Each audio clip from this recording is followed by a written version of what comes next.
Test de Cedreo. Bonjour et bienvenue dans cette nouvelle vidéo. Alors sans plus tarder, je vais vous partager mon écran et on va ensemble tester ce logiciel d'architecture qui convient tout à fait pour réaliser des permis de construire. Donc c'est un logiciel d'architecture complet. Moi j'aime bien parce que en fait il est en ligne. Donc vous voyez j'ai un espace là qui est en ligne. Il y a tous les tutoriels, donc il y a des cours interactifs. Il y a les projets et il y a même un support, donc ça j'aime bien, il est en français et je pense qu'il est disponible également dans d'autres langues.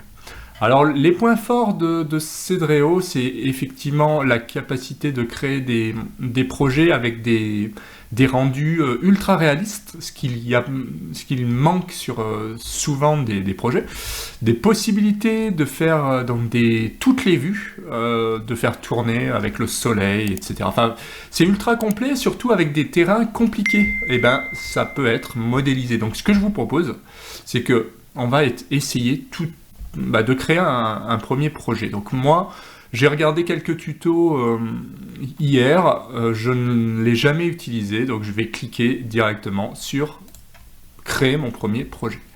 Alors on va mettre projet test, voilà, avec maison. Ça ira très bien. Et puis je vais cliquer ici pour valider. Donc, alors je vais masquer ma caméra parce que vous verrez mieux. Donc j'ai cliqué en bas à droite sur valider. Comme ça, là au moins vous voyez tout l'écran. Alors commentaires, maison, dernière mise à jour. Il y a les contacts. Donc je pourrais très bien mettre mon nom en fait. Pourquoi pas, j'imagine. Ou alors on peut sélectionner directement un contact. Donc il n'y a pas encore de tableau de surface. J'ai pas fait grand chose. La seule chose que je vais essayer de faire, c'est dessiner. Donc, je vais cliquer sur dessiner, là, ici, directement. Donc, on patiente. Donc, grosso modo, là, Cedreo, il est assez simple, il est assez intuitif. Donc, vous voyez, il y a des explications claires et on se retrouve là avec en haut à droite une 3D et ici, la 2D, où on peut changer d'ailleurs la navigation, etc., etc. Alors on va essayer de faire d'abord le terrain naturel ici. Donc ce qui est bien, c'est que moi ce que j'aime bien, ce que j'ai remarqué, c'est que vous avez le tracé, les ouvrants, les toits, l'extérieur, et tous les produits, revêtements, etc. Enfin, en fait, tout est bien rangé dans l'ordre, et en fait, vous voyez là, dans le tracé, je suis directement dans la possibilité de faire un terrain naturel avec une parcelle. Donc parcelle, je vais cliquer sur parcelle, je vais dessiner directement ma parcelle, par exemple, je sais pas moi, là je suis en mètres, j'ai l'impression.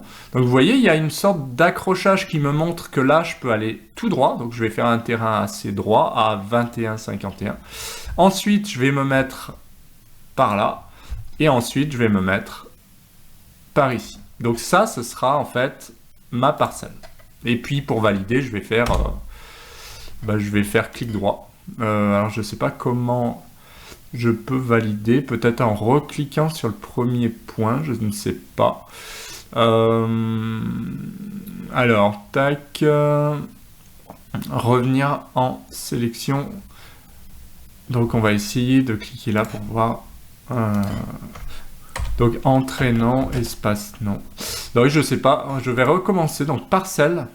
Donc ici, je clique un premier point, un deuxième point, un troisième point, et comment on fait peut-être sur le premier, voilà, c'était le premier point, tout simplement.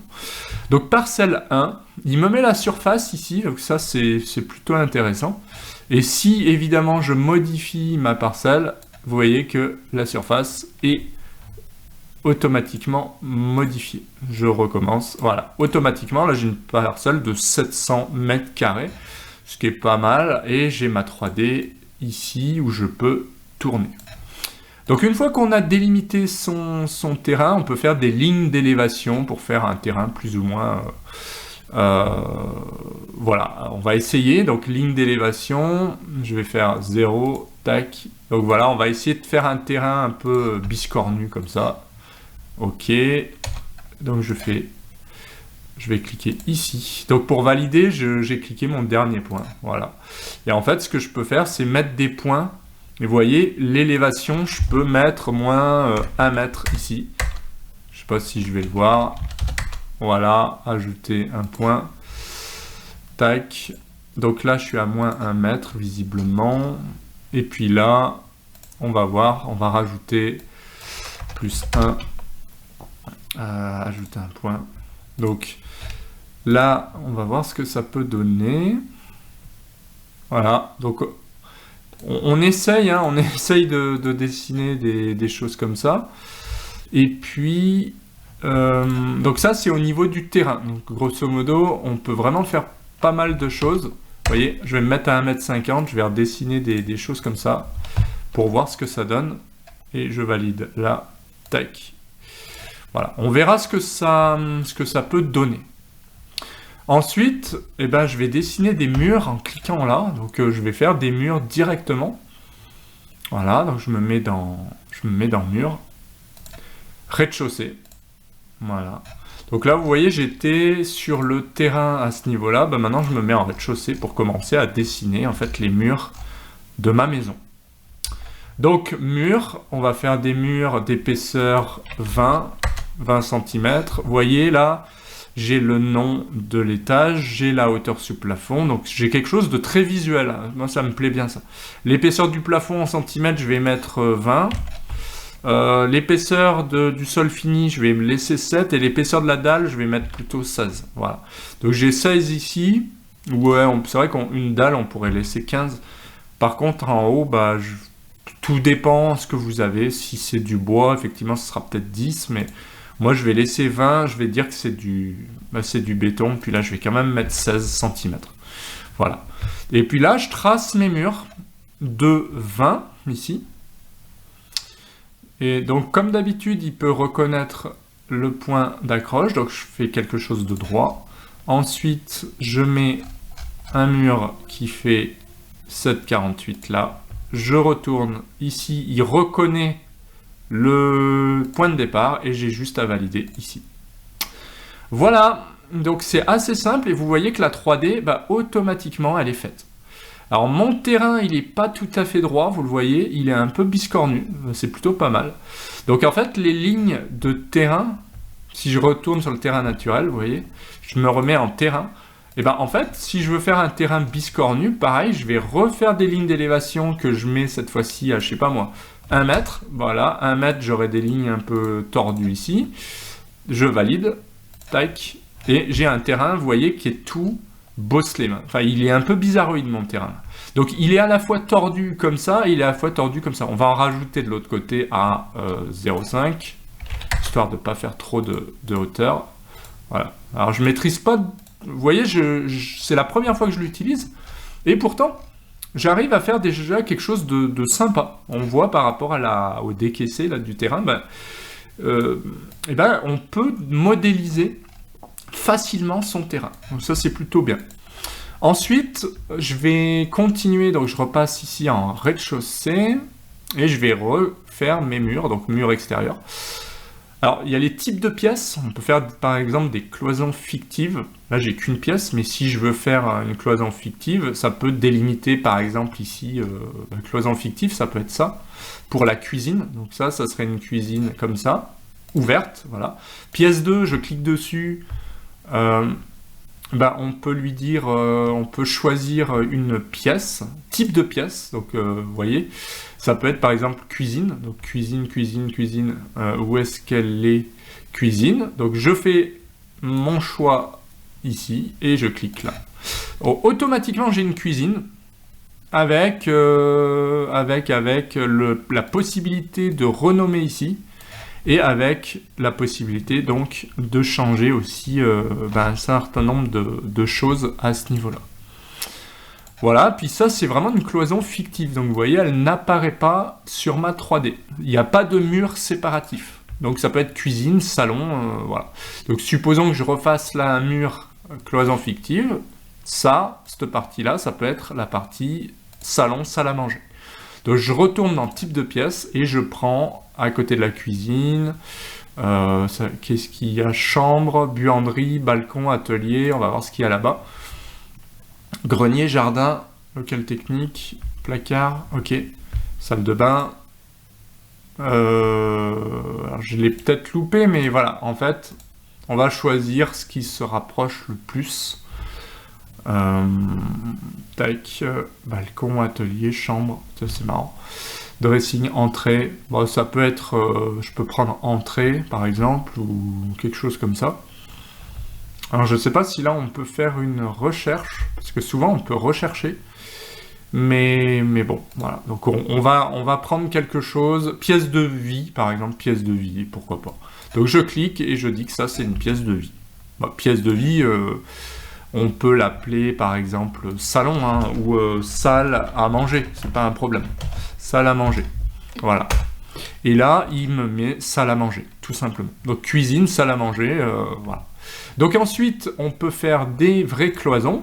Par exemple, bah, ici, voilà, pour quand même fermer tout ça, je fais une cloison, et là, on voit que la cloison, elle apparaît sur la 3D. Donc bah, il faudra juste une petite porte. Alors on va voir comment ça se passe au niveau des portes. Et ben les ouvrants, on va cliquer là sur ouvrants. On va choisir, ben, alors soit c'est une trémie comme pour passer un escalier, soit c'est un ouvrant, voilà. Ça peut être aussi une ouverture sans porte, ça c'est plutôt pas mal. Donc si je prends une porte ici, ben voilà, j'ai une porte d'entrée, ou alors ça peut être des portes coulissantes pour le garage. Intérieur, ça peut être des portes comme ça, ou alors je peux aussi rechercher, par exemple, porte intérieure. Et là, ben je vais choisir directement ici. Donc vous voyez, c'est plutôt intuitif. Donc si je veux une petite porte comme ça, je clique ici.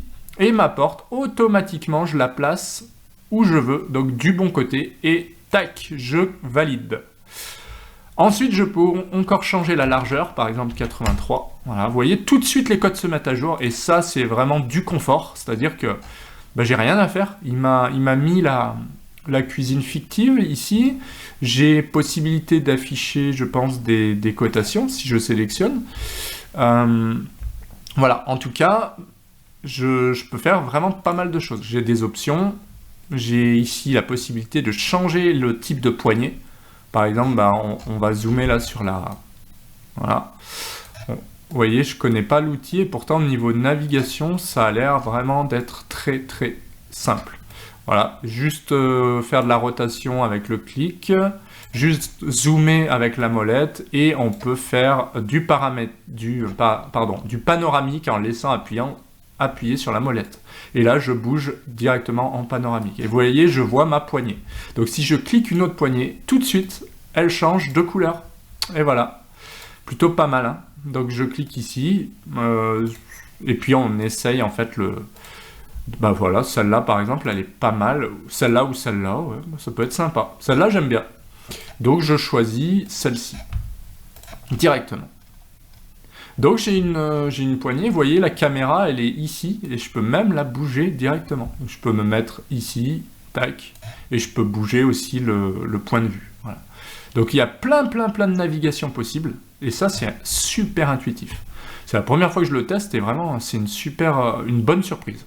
Donc soit je clique sur la 3D et je me déplace dedans, et lui il suit, soit je déplace cette espèce de caméra, appareil photo, et je bouge comme ça. Voilà. Donc franchement 3D c'est super ici, et ouais, on peut même agrandir, on peut même passer ici je pense en plein écran, vous voyez. Bah, j'ai agrandi, donc je vois plus ma barre, c'est plutôt bien d'ailleurs. Et puis je peux réduire. Donc là je vois mon navigateur, donc je peux avoir plusieurs projets, c'est en ligne. Mais si j'agrandis, vous voyez, il me masque tout le reste. Donc finalement je travaille comme si j'étais sur mon PC. Voilà. Donc ensuite, qu'est-ce qu'on peut dire? Bah, il y a tout ce qui est toit, extérieur, on verra plus tard. Mais en tout cas, voilà, pour ce premier test, moi franchement, je le trouve vraiment très très puissant comme outil. Vous voyez, il est ultra simple. Pour autant, on peut tracer des choses qu'on ne pourrait pas faire sur la plupart des logiciels que je connaissais jusqu'à présent. Que ce soit Cozy Casa, Sweet Home 3D, enfin, ou même Home by Me, là franchement celui-là il va beaucoup plus loin, j'ai vraiment l'impression d'être sur un logiciel complet. Ce que je peux dire, c'est il reste intuitif, hein. On l'a vu pour tracer une parcelle, pour changer de niveau, pour... bah voilà, en fait c'est tout bête. Vous voyez, j'ai tout sous la main. Soit je modifie le terrain, soit je modifie mon rez-de-chaussée. On doit pouvoir rajouter des étages, je m'amuserai à faire ça. Donc on peut vraiment faire plein de choses, et surtout on peut créer des visuels HD, et on peut aussi gérer un permis de construire avec des coupes, des vues, etc., etc. On peut faire des piscines, on peut faire plein de choses.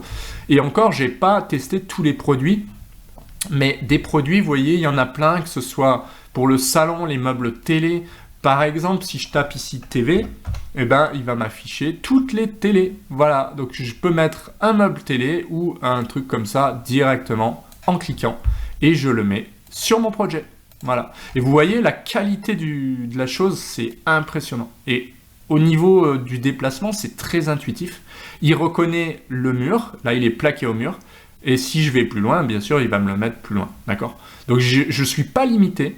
Pour autant, il y a une intelligence au niveau de l'outil où je peux faire facilement de la rotation. Aussi, je peux changer les couleurs aussi de ce qu'il y a sur la télé ici, vous voyez, je peux changer ce qu'il y a sur la télé, donc c'est ultra puissant, d'accord. D'ailleurs là c'est marrant, je me suis mis en... bah ouais, je me suis déplacé là-dessus, donc c'est super bien. Et ce qu'on peut dire, c'est que par rapport à ce qu'on a choisi, est-ce qu'on est en tracé, est-ce qu'on est en extérieur, est-ce qu'on est en produit, bah vous voyez, j'ai pas la même chose. Et je peux tout modifier facilement. Par exemple, la structure du meuble. On peut mettre un meuble gris. On peut mettre un meuble couleur bois. On peut modifier la télé. On peut modifier les poignées du meuble. Et ça, vous voyez, en quelques clics, je modifie tout ça. Donc c'est ultra puissant. Et pour autant, ça reste intuitif. Donc franchement, Cedreo, c'est un très bon produit. Moi, je ne le connaissais pas du tout jusqu'à présent. Et ben, moi, ce que je vous propose, c'est que je vous donne rendez-vous pour continuer dans des tutos complets, si ça vous intéresse. Donc, on va apprendre à se servir du logiciel ensemble, on va apprendre à modéliser, on va apprendre à dessiner, on va apprendre à créer des étages, à utiliser tous les meubles, toutes les possibilités de tracer de Cedreo, tout simplement.